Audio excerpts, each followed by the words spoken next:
C'était au départ à l'initiative de la Green Gas Initiative. C'était une association européenne où nous collaborons avec GazNat, dont l'objectif était de développer des systèmes Power to Gas en Europe, dans le cadre de la décarbonation de l'industrie gazière. Donc nous avons émis l'idée, pourquoi pas, d'essayer de décarboner un poste de détente et de comptage.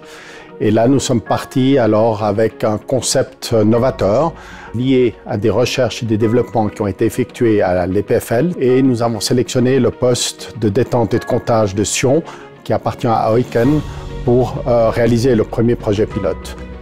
Oui, quand on a commencé les activités ici, qui sont tous liés à l'énergie renouvelable et la stockage de l'énergie, on a développé cette idée d'installer un démonstrateur pour montrer les gens ce qu'on fait en recherche là. Et là, il y a GazNat et Oiken qui sont tout de suite prêts de nous supporter. Pourquoi Oiken a décidé de participer à ce projet? Ça paraît évident pour une entreprise qui est active dans le domaine énergétique, multifluide, dans le domaine du gaz, dans le domaine de l'électricité. Et le premier thème important pour la transition énergétique est la convergence des réseaux.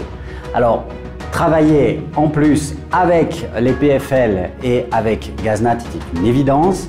Alors les objectifs de ce projet étaient de décarboner donc ce poste de détente et de comptage. Un poste de détente et de comptage détend le gaz d'environ 50 bars à une pression de 5 bars. Il est composé de différents éléments.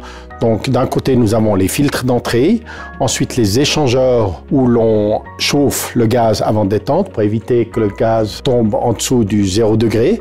Et ensuite, nous avons les lignes de mesure et puis les régulateurs donc, qui transforment la pression de 50 bars en pression de 5 bars. Donc notre idée, c'était en fait, à la place de ces chaudières, c'est d'utiliser une installation Power to Gas qui produit également de la chaleur pour préchauffer le gaz. Et en plus, avec la réaction entre l'hydrogène et le CO2 pour produire du gaz ou du méthane de synthèse, c'est d'injecter ce méthane de synthèse directement dans le réseau de distribution en aval du poste de détente et de comptage. Donc l'EPFL a amené toutes ses compétences naturellement au niveau technologique, pour le développement aussi de ces systèmes. Et de notre côté, nous avons apporté notre expérience d'ingénierie de genre d'installation. Et puis du côté du distributeur Oiken, c'était aussi l'apport de ses compétences pour l'injection aussi de ce gaz de synthèse dans son réseau de distribution.